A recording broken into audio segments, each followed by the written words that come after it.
जी, अस्सलाम वालेकुम dear students. I am professor Ramis Ali. I am here to teach class 9th physics. अच्छा students, आज हमने 2.7 टॉपिक डिस्कस करना है। The name of graphical analysis of motion. Motion का जो ग्राफिकल एनालिसिस है, ये हमने क्या करना है, डिस्कस करना है। तो फर्स्ट ऑफ ऑल स्टूडेंट्स, अगर आप मेरे चैनल पे आ चुके हैं, मेरे चैनल को सब्सक्राइब करें और बेल आइकन का जो बटन है उसे ऑन करें, ताकि हर आने वाला जो न्यू लेक्चर है वो आप तक पहुंच सके। क्लियर? तो स्टूडेंट्स, हमें बेसिकली ग्राफिकल एनालिसिस क्यों करना पड़ता है ऑफ मोशन का, मतलब कि मोशन की जो, तो बेसिकली हम ग्राफिकल एनालिसिस ऑफ मोशन क्यों करते हैं, इसकी एक सिंपल सी पहले एग्जांपल देता हूँ, फिर स्टार्ट करते हैं। फॉर एग्जांपल, अगर मैं आप लोगों को बोलूँ कि बेसिकली मैंने एक घर का मैंने नक्शा बनाया है और आपको ओरली बता रहा हूँ कि मैंने 2 रूम यहाँ सेट किए, और ये क्या है, आपका टीवी लॉन्च है, ये आपका बाथ है, ये किचन है, ईटीसी जो भी है। तो आपको ना ऐसे समझ नहीं आएगा। लेकिन जब मैं उसी अपनी ओरल कम्युनिकेशन को अगर मैं एक स्ट्रक्चर के अंदर आपको बताऊं, एक पेपर पर अगर स्ट्रक्चर बना के दिखाऊं, तो आपको वो ज़्यादा समझ आ जाएगा। सिमिलरली मोशन के अंदर भी ऐसे होता है कि कोई ऑब्जेक्ट अगर अपनी स्पीड इंक्रीज़ कर रहा है या डिक्रीज़ कर रहा है, ठीक है, या वो रेस्ट में है या वो यूनिफॉर्म के अंदर है, तो बेसिकली उसका भी हम क्या करेंगे, ग्राफ जो है वो रिप्रेजेंट करेंगे। ठीक है। तो फर्स्ट ऑफ ऑल ग्राफ की डेफिनेशन मैंने यहाँ पे हाईलाइट की हुई है, वो भी आपने डिस्कस करनी है। A graph is a pictorial diagram in the form of straight line और a curve which shows relation between the two physical quantities is called graph. ये ग्राफ की डेफिनेशन यहाँ तक है। अब ग्राफ बेसिकली क्या है, रिलेशनशिप है टू फिजिकल क्वांटिटीज़ के दरमियान। और आपको पता है फिजिकल क्वांटिटीज़ वो होती है जिन्हें आप मेजर कर सकते हैं। अब ये दो फिजिकल क्वांटिटी यहाँ पे जो है वो आगे भी हम इसे डिस्कस करते हैं। यहाँ पे आप ग्राफ देख रहे हैं, ये ग्राफ होता है ऐसे, ठीक है। एग्जाम में भी आपको ग्राफ दिया जाता है, जो लॉगरिथम वाले जो मैथ के अंदर क्वेश्चन होते हैं। तो ग्राफ क्या होता है, इसकी एक एक्स एक्सिस होती है, एक वाई एक्सिस होती है। ठीक है, ये एक्स एक्सिस है, ये वाई एक्सिस है। एक्स एक्सिस ये एक्स प्राइम है क्योंकि इसके ऑपोजिट है, ये वाई एक्सिस ये इसके ऑपोजिट वाई प्राइम होंगे। ठीक है। तो ये क्या होता है, ग्राफ होता है, इसका जो सेंटर होता है उसे हम क्या कहते हैं, ओरिजिन कहते हैं। ये भी अभी हम इसकी डेफिनेशन भी आपको मार्क करवा देता हूँ।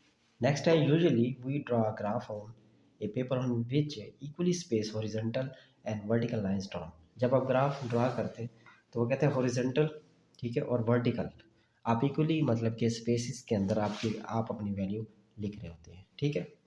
Next, in order to draw a graph to mutual perpendicular thick lines x o x prime and y o y prime are selected as x and y shown in figure. अब देखो यहाँ पे figure के अंदर देख सकते हैं, वो कहता है कि दो आपके पास क्या होते हैं, म्यूचुअली परपेंडिकुलर आपके पास लाइंस होती है। ये म्यूचुअली परपेंडिकुलर है, दो लाइंस।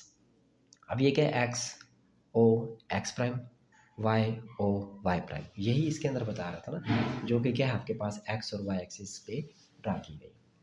कहते हैं the point where the two axis intersect each other is known as origin.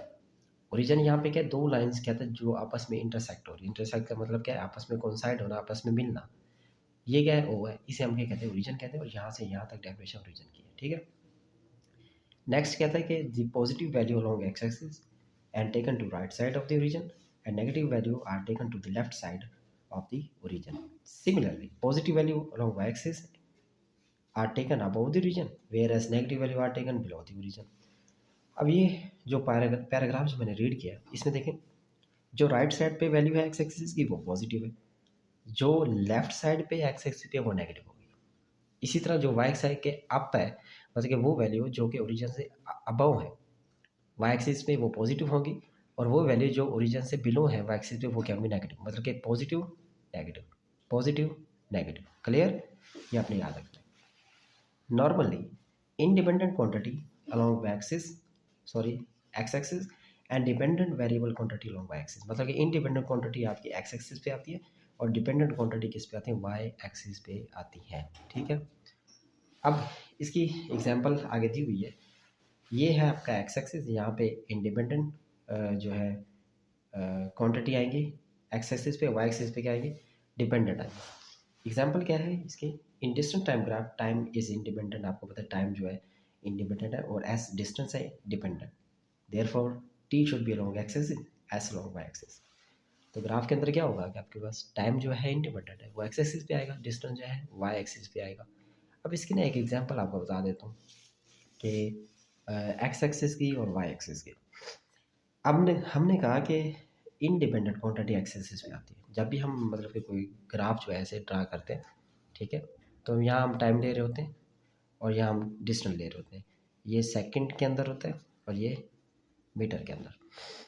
तो इसके एक आसान से एग्जांपल मैं देता हूँ। फॉर एग्जांपल मैं ना एक 2 पेजेस का जो है आपको कोई भी स्टोरी देता हूँ, 2 स्टूडेंट बैठे हुए हैं, उसका मैं दे देता हूँ।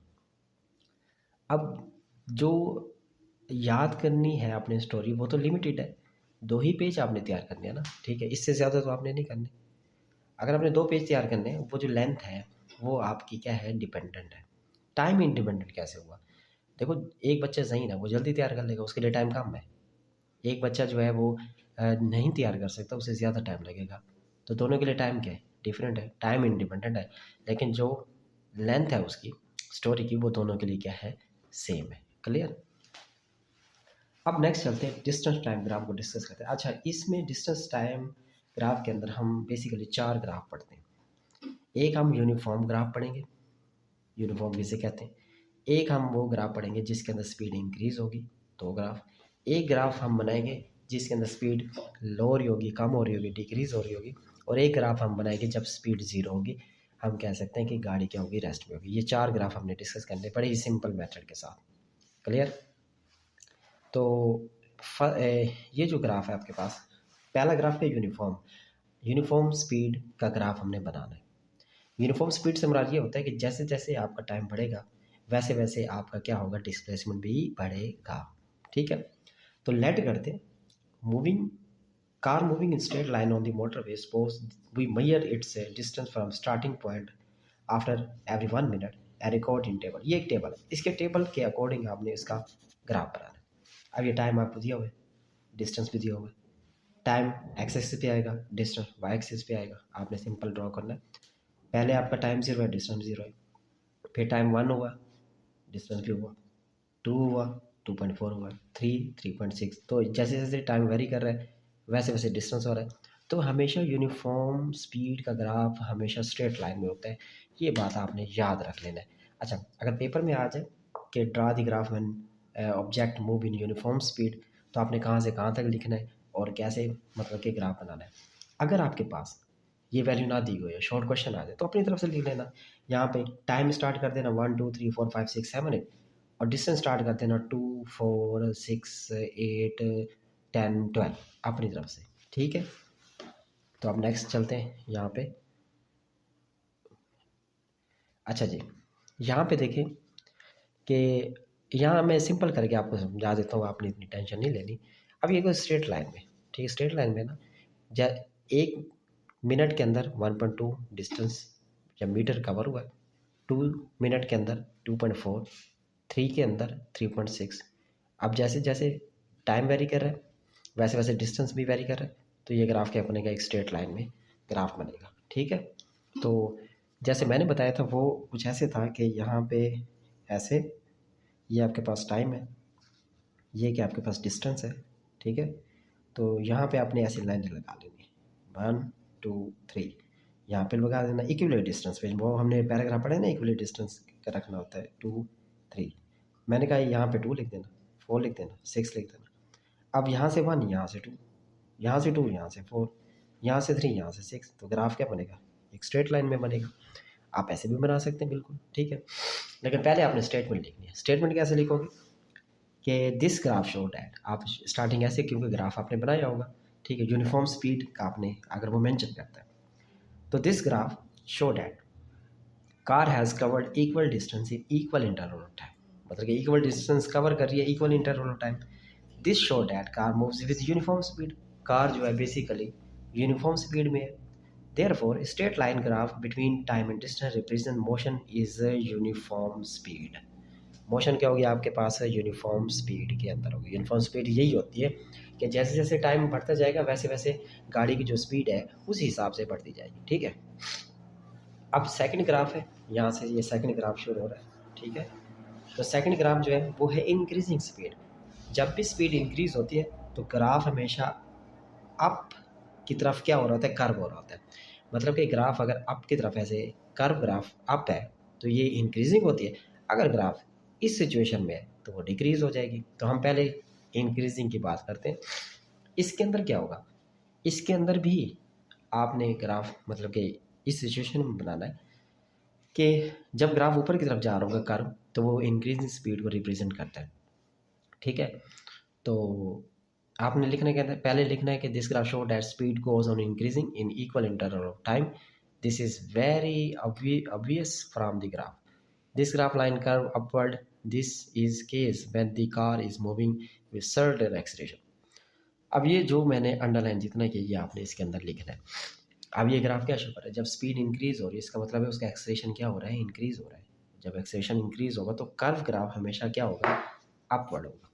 ठीक है, तो आप ये वैल्यू बिल्कुल वैसे लिखनी है आपने, ठीक है, जैसे मैंने यहाँ पे कहा, लेकिन आपने ग्राफ क्या कर देना, बिल्कुल इस तरह से ग्राफ कर देना है। और फिर आपने पहली वैल्यू के साथ मैच करनी है, दूसरी वैल्यू के साथ, तीसरी वैल्यू के साथ, जैसे यहाँ पे मैंने मैच की हुई है यहाँ पे। ठीक है, तो सिंपल आपने क्या करना है, ग्राफ बनाना है। तो पहला किसका था, यूनिफॉर्म स्पीड, दूसरा किसका है, इंक्रीजिंग स्पीड। तो इसका क्वेश्चन कैसे आएगा, वो क्वेश्चन दे सकता है कि draw the graph when speed is increasing. Simple आपने क्या करना है, ये स्टेटमेंट लिखनी है, ग्राफ बनाना है, 2 नंबर आपके आ जाएंगे। क्लियर। अब नेक्स्ट है स्टूडेंट्स, नेक्स्ट ग्राफ जो है हम कैसे इसे बनाते हैं। अब ये देखो मैंने कहा था ना कि ये कर्व ग्राफ अगर डाउनवर्ड डायरेक्शन के अंदर है तो क्या होगा, डिक्रीजिंग स्पीड होती है। मैंने इसके नाम भी आपको मेंशन किए, यहाँ पे क्वेश्चन भी ऐसे आएगा, वो क्या आएगा, draw the graph when speed is decreasing.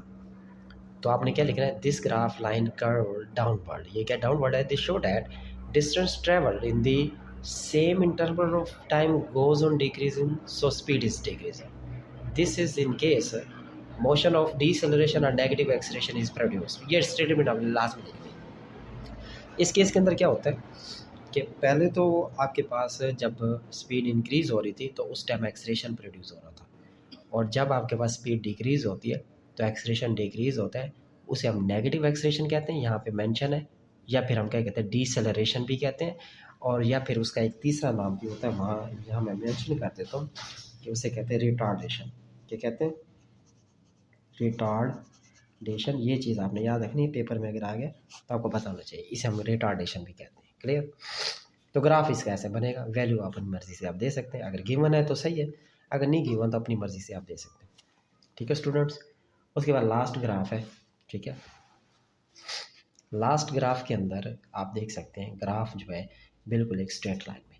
ठीक है, तो क्या कहता है, graph line horizontal in this case, this show that distance covered by the car does not change with change in time. It means that car is not moving, it is at rest. तो मैंने यहाँ पे mention किया भाई ये rest का graph है। Rest में क्या होता है कि ये आपके पास पहले 1 मिनट गुजरा, गाड़ी इतने ही फासले पे खड़ी हुई है। ठीक है, गाड़ी जो है बेसिकली इतने ही फासले पे खड़ी हुई है। जब 2 मिनट गुजरे फिर भी आपके पास 1.2 मीटर का फासला उसने कवर किया। जब 3 मिनट हुए फिर भी वहीं पे खड़ी हुई गाड़ी, 4 हुए, 5 मिनट हुए फिर भी वहीं खड़ी हुई। तो आपको पता है कि जब हॉरिजॉन्टल लाइन शो करती है कि ऑब्जेक्ट क्या है, रेस्ट में है। ठीक है, तो पहले आपने ये स्टेटमेंट लिखनी है, फिर आपने ये ग्राफ। तो एक रिव्यू मैं एंड पे दे देता हूँ। अगर पहला ग्राफ हमने पढ़ा था, अगर स्ट्रेट लाइन हो तो ये आपका क्या है, यूनिफॉर्म है। ठीक है, और अगर आपका ग्राफ जो है बेसिकली इस सिचुएशन में है तो ये क्या है, डिक्रीजिंग वेलोसिटी।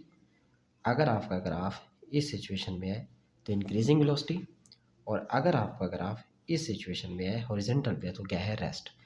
तो ये आपका एमसीक्यूज भी आ सकता है, option A, option B, option C, option D.